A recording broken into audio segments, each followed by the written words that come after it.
Give me a second and I'm about to chill. What's up, y'all? About to talk and do a little good video for you. Hold up. Alrighty then.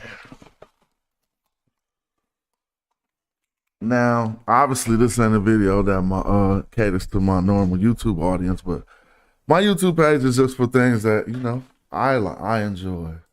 It's an outlet, and so one of the things I enjoy is this game called Goal Line Blitz. I've been playing it forever, maybe 15, 20 years. Talk about it a lot, but I'm not here to explain that. This is just for anyone who comes to YouTube looking for more information about the game, and particularly in this video, I'm going to talk about how to find good CPU players.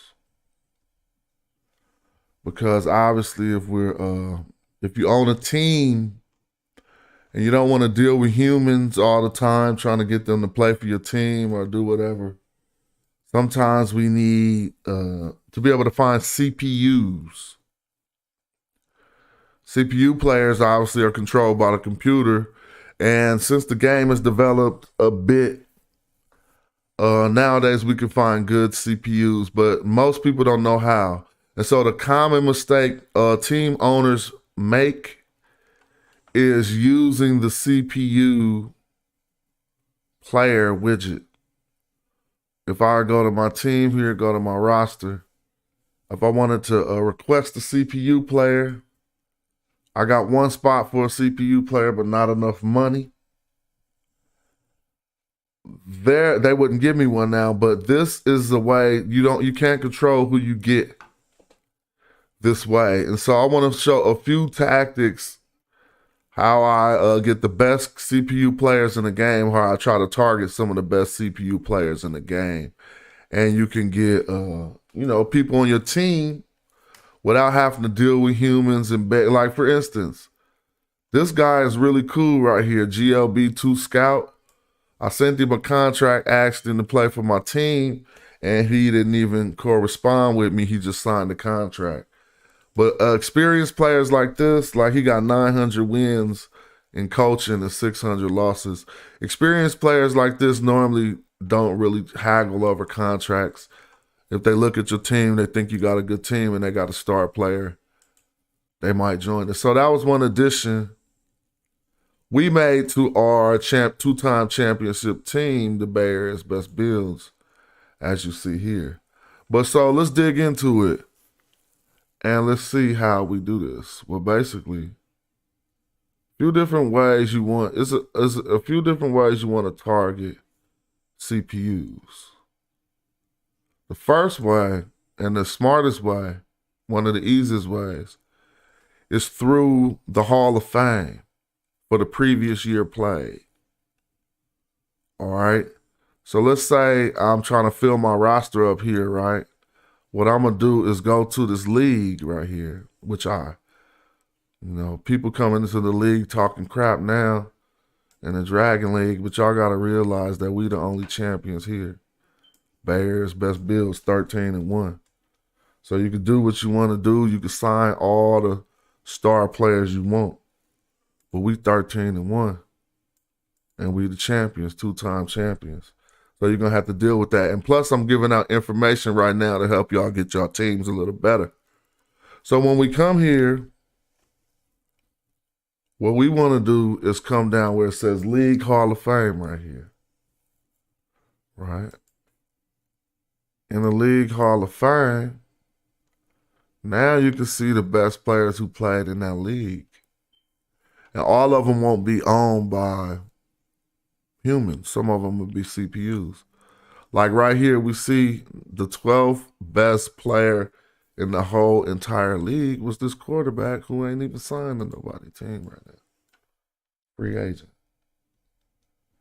So why would somebody be out here with a click button quarterback when you can see this is a tried and true quarterback who's number 12 in the league, right? Look, so this is proof in the pudding. Look at my CPU. First of all, nobody can't say nothing about the Dragon League. because I dominate on anything I like getting into. Look at 80 and Doe, Smashrock's quarterback, the #1 player in this league. And this is humiliating to people that I got 2 quarterbacks on my team and they're #1 and #2 in the league. And so, I mean, that's just a testament to knowing how to build players well. But here we see, look, all the top players are on the Bay Area's best builds, right? And so that's why I call my team the Bay Area's best builds, because I build players. I try to build players in a way that I could call myself the Bay Area's best build. And so, but we're talking about CPUs. Notice #5 player in the Dragon League is my receiver, now Strickland. He's a CPU. And he was the #1 receiver for like 2 seasons straight, a CPU. But I wanted my other dudes to get more props, so I put Niles on the bench. But right here, if you're looking, you can simply just go to, watch this, defense, right? For the Dragon League last year. We're going to go to sophomore. And then we're going to go to defensive ends. Now, I'm not trying to show off my players. Look, #4 defensive end is my CPU that I just re-signed today. He was out there. But here's the #8 guy in the league, not signed right now, and he's a CPU named Aaron Bradley. You open up his stuff. He's an early bloomer. That's negative to me. That means you probably won't want to use him in the veteran mode. But until we get to the end, he got 17 sacks, 233 reverse cakes. See, but people don't know how to identify and find these players. So all I did was use the Hall of Fame. Now you see you can recruit him here. So you'll find a lot of CPU players that you can't recruit. But here's one I'm just showing with 17 sacks last season. That's good. Come on, man. You put him on your team, you're going to be cool and not having to worry about dealing with humans. The number 10 defensive end in this league is a free agent. People wouldn't know how to find him, though. He had 22 sacks last season. Seriously? And he's 6'7", 284 pounds, computer player with 22 sacks last season. And so this is just one way, again, to find these players and fill your roster without clicking that button where they just put a player on your team. You should never do that unless you just don't care about winning for those ranks. So that's just one way. Again, we'll show again. All you're going to do, right, is go into the league that you're in, and you want to search the previous year. You go down to League Hall of Fame. Now it's showing you stats, but yeah, you just really want to make sure you're doing season 59, which is the one that just transpired. And then we're going to isolate what position you want. I'm going to go sophomore since that's what that was. Isolate another position and watch us find a nice offensive tackle. Look, first of all the top offensive tackles are CPUs. So there's something to be said about that. And secondly, 2 of them are mine again. Clint Starks and Sal Glass. Because going through this process, you know how to pick up the top CPUs. So look, number 6 and number 7 offensive tackles who played in this league last year are free agents. You could go to Glenn Mercando. He had 11 cakes and 12 reverse cakes. So if you're in the GLB, or if a pancake is pushing somebody to the ground. You trying to tell me you're going to go sign them weak-ass CPUs when there's dudes out here like this? And so I'm just doing this to make sure we have a really good season, and also that people who are new to the game, because it took years for me to figure out stuff like this. Here's another CPU. I wouldn't sign him. He has 60 cakes and 188 reverse cakes. But nevertheless, he was number 7 in the team. And you know why that happened? Because he was a run blocker and they was passing a lot. That's the only reason why this, I mean, that's one of the reasons why this will happen. Plus, he might not be the best build, but you see he was number 6 or 7 in the league. So I won't go through every player because now you can go and look for yourself and fill your rosters. But I'll show other methods. And this is a better method. It's more like a research method. I like finding stuff. I like doing stuff like this. Like, oh, people think it ain't no CPUs on the game that you could just sign that's raw. Let me show you another way. You want to scout games just like a real person, like a real scout, right? So this is what I mean.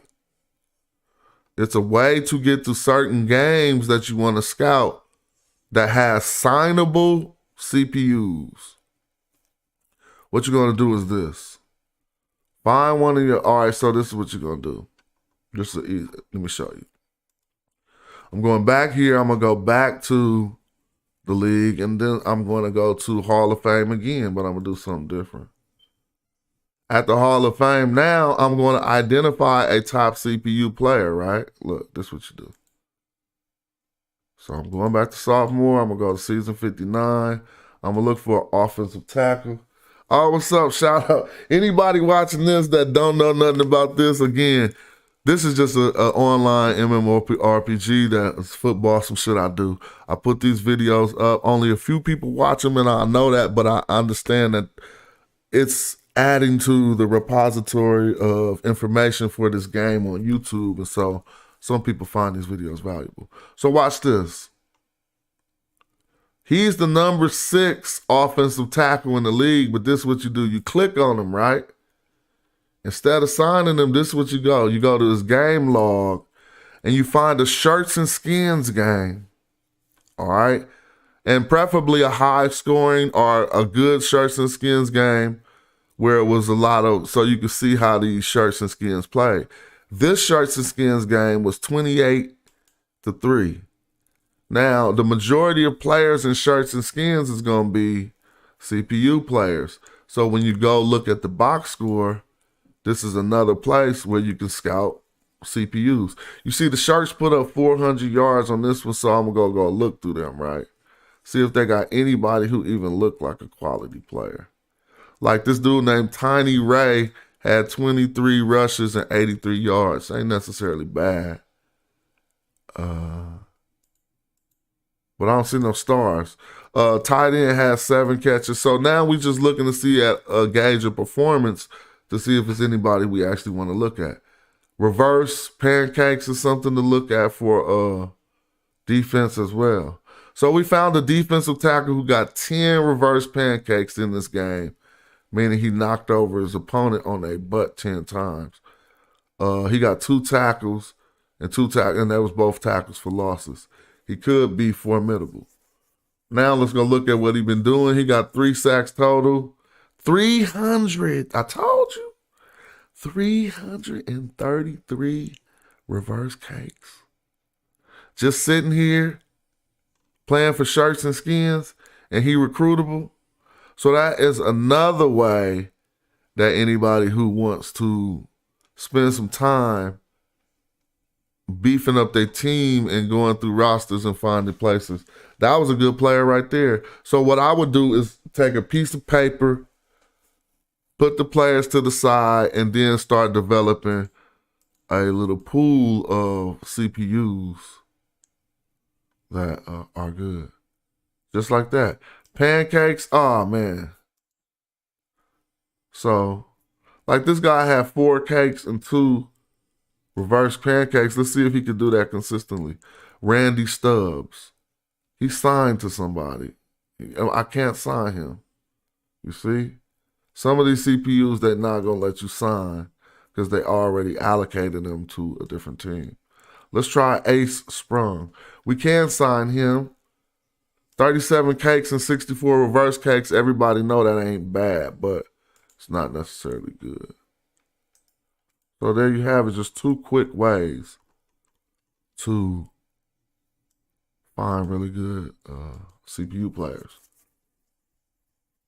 and the remain. You be puzzling people on the game like, those are CPUs? Because they can't never get through, or they be wondering why this player keeps sacking them, and it's a CPU. So let me show y'all one of my better CPUs on my roster from last season. This boy was a beast.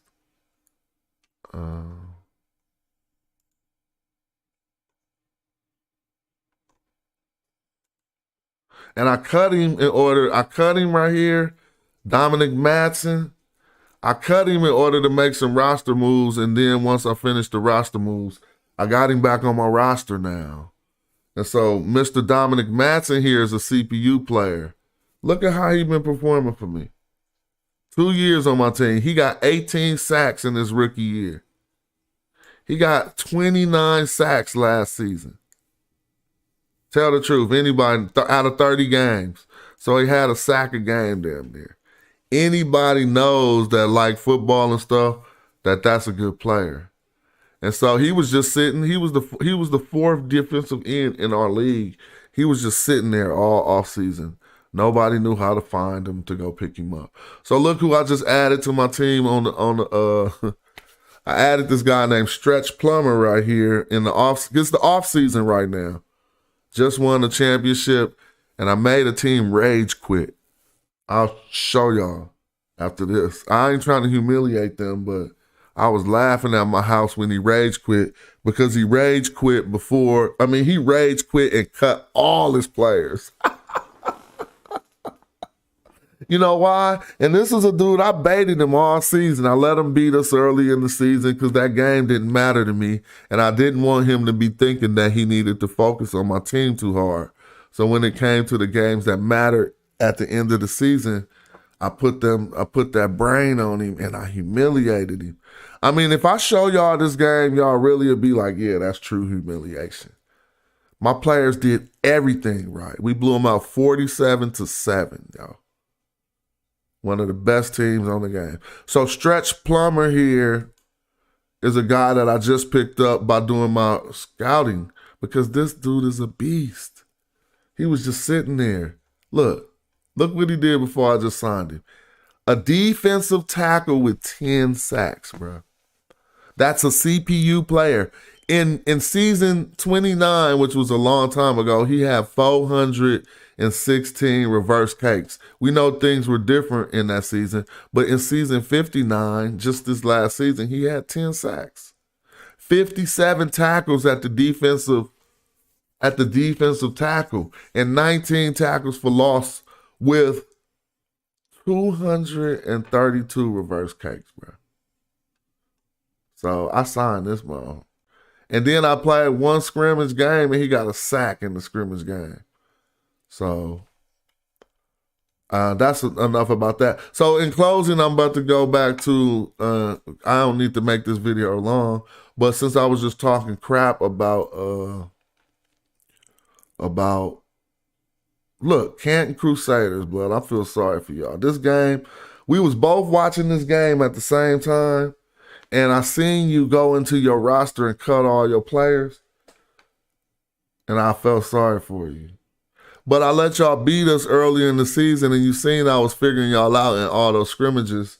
But if you want to, I'm going to end with this, because this is what I have to say to everybody who likes playing this game. The challenge for me in Goal Line Blitz is making the computer feel like I have a joystick controller in my hand. And what I mean by that is exactly that. We can't control what they do. This is a simulation game. This means you can only enter your parameters before the game starts. You prepare your team by saying, okay, if we see this formation, y'all do this. If we see this formation on this amount of yards, y'all do this. So it becomes a strategy game, almost like playing chess. As well as building your players is another attribute to the game. So since we're the Bay Area best builds, I wanted everybody to see that all of my players is going to be on the top of everything, no matter if you got stars or what.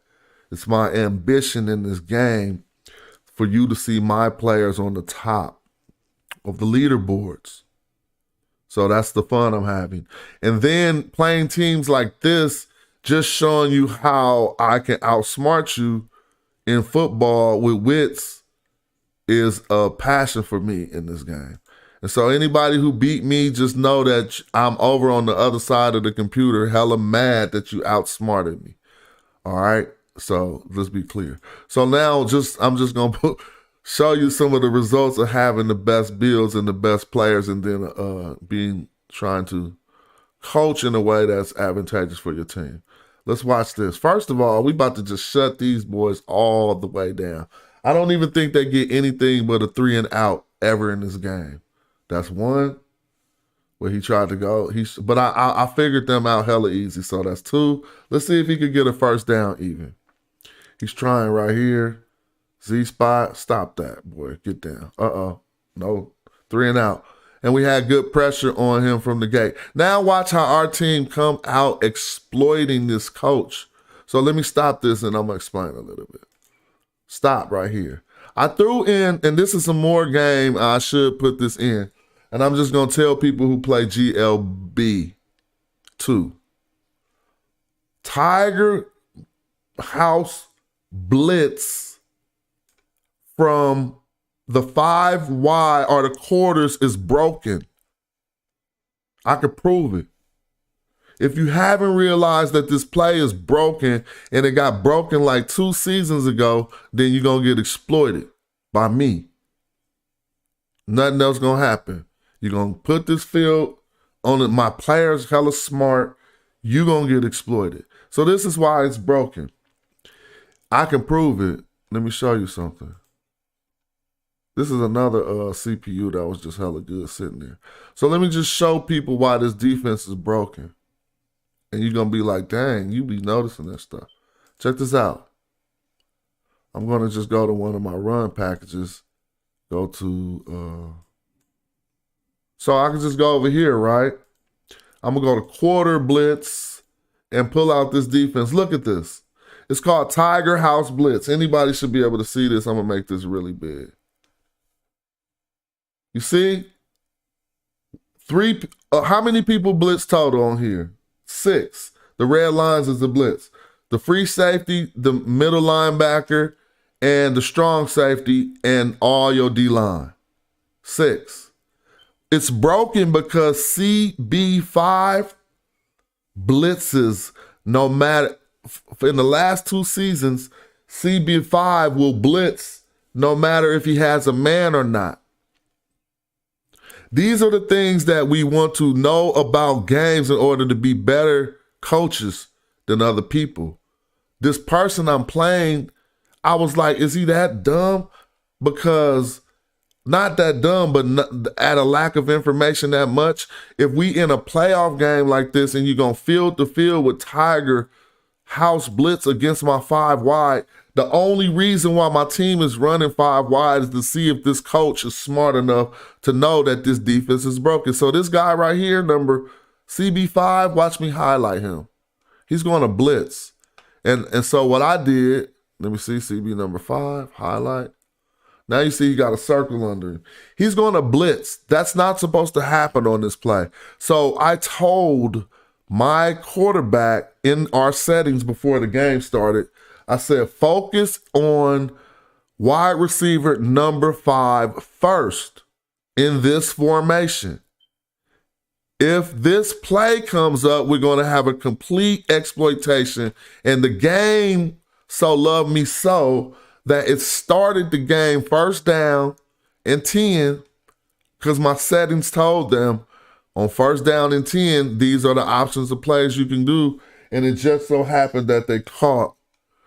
Somebody talking about Ramses and E1B1A. I'm going to have to do another video on that, bro. And I'll do one in the next, probably right after this, because I'm in my leisure time. I did a show in Sacramento yesterday and got paid for the performance. And now that gives me more days to study and work and do things like this.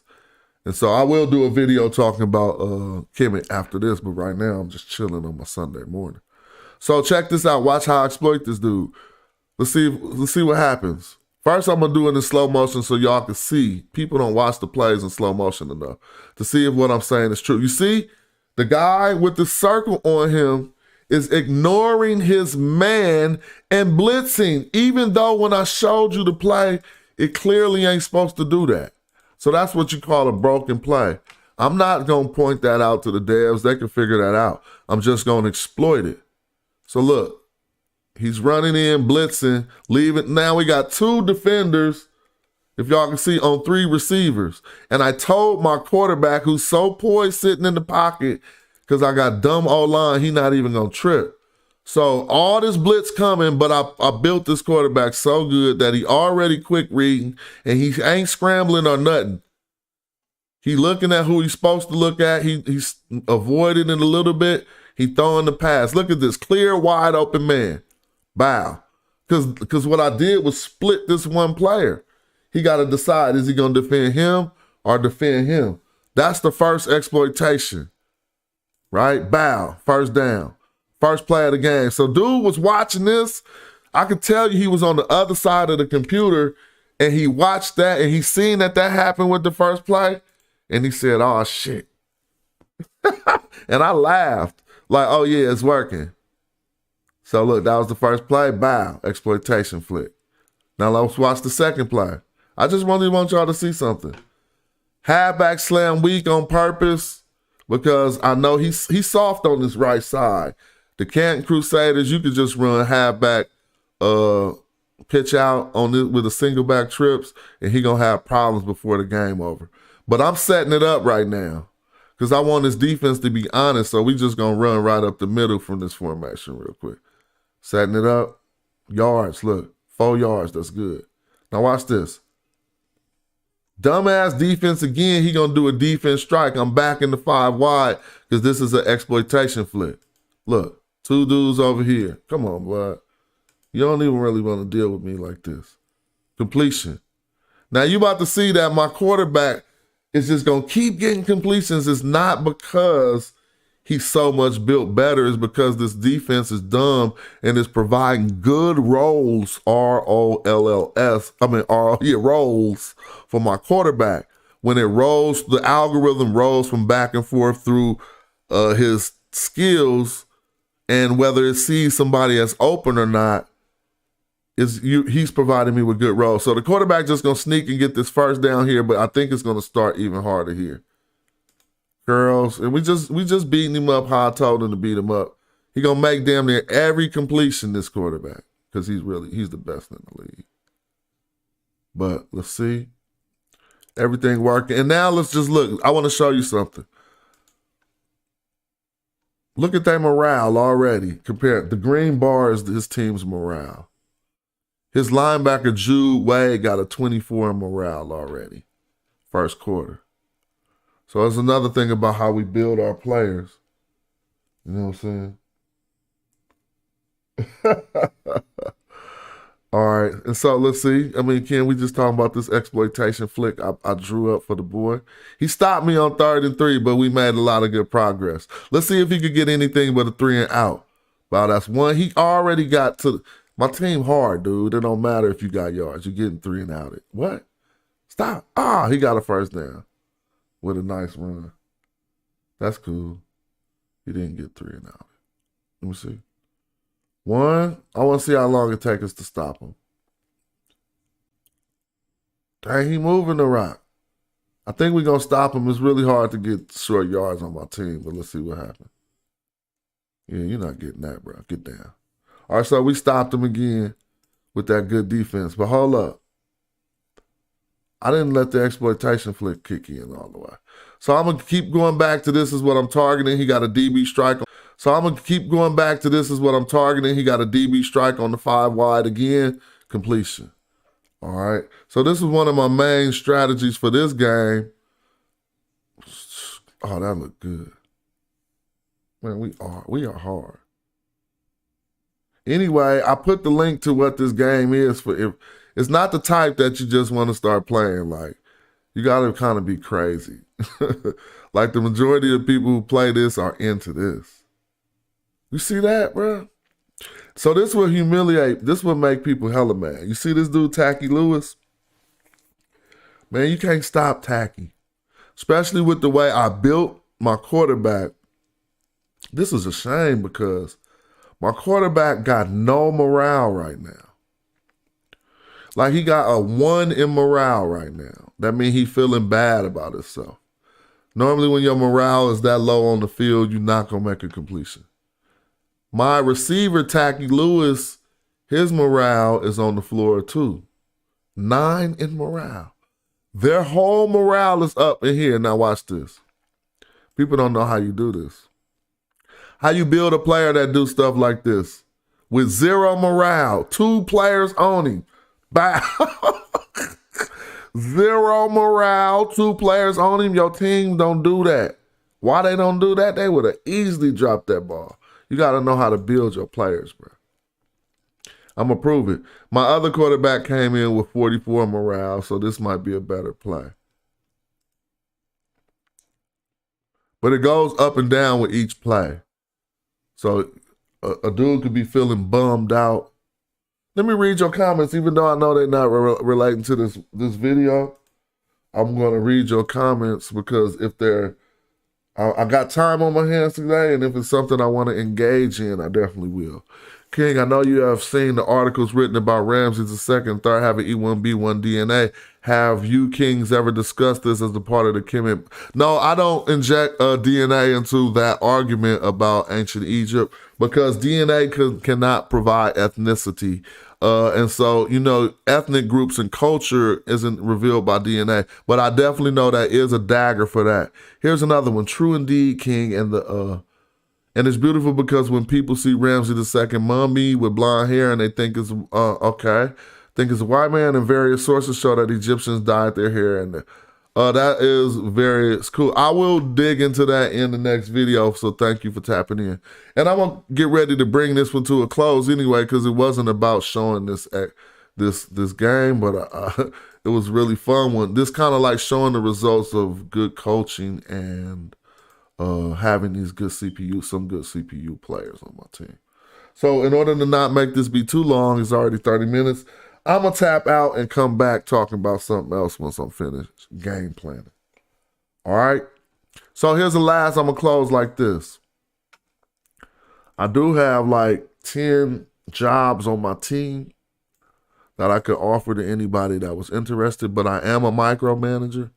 I take this very serious. I act like this is my Pop Warner team for children. I have like a bad day if I lose a game. Like that's how into it I am. I don't let it affect me that much, but I'd be like, ah. And so if somebody wanted to learn and sit up under to see how to build, I'll definitely put you on the team and let you do something. But other than that, that is a little introduction on how to find some good CPU players. And in closing, I'll show you a few.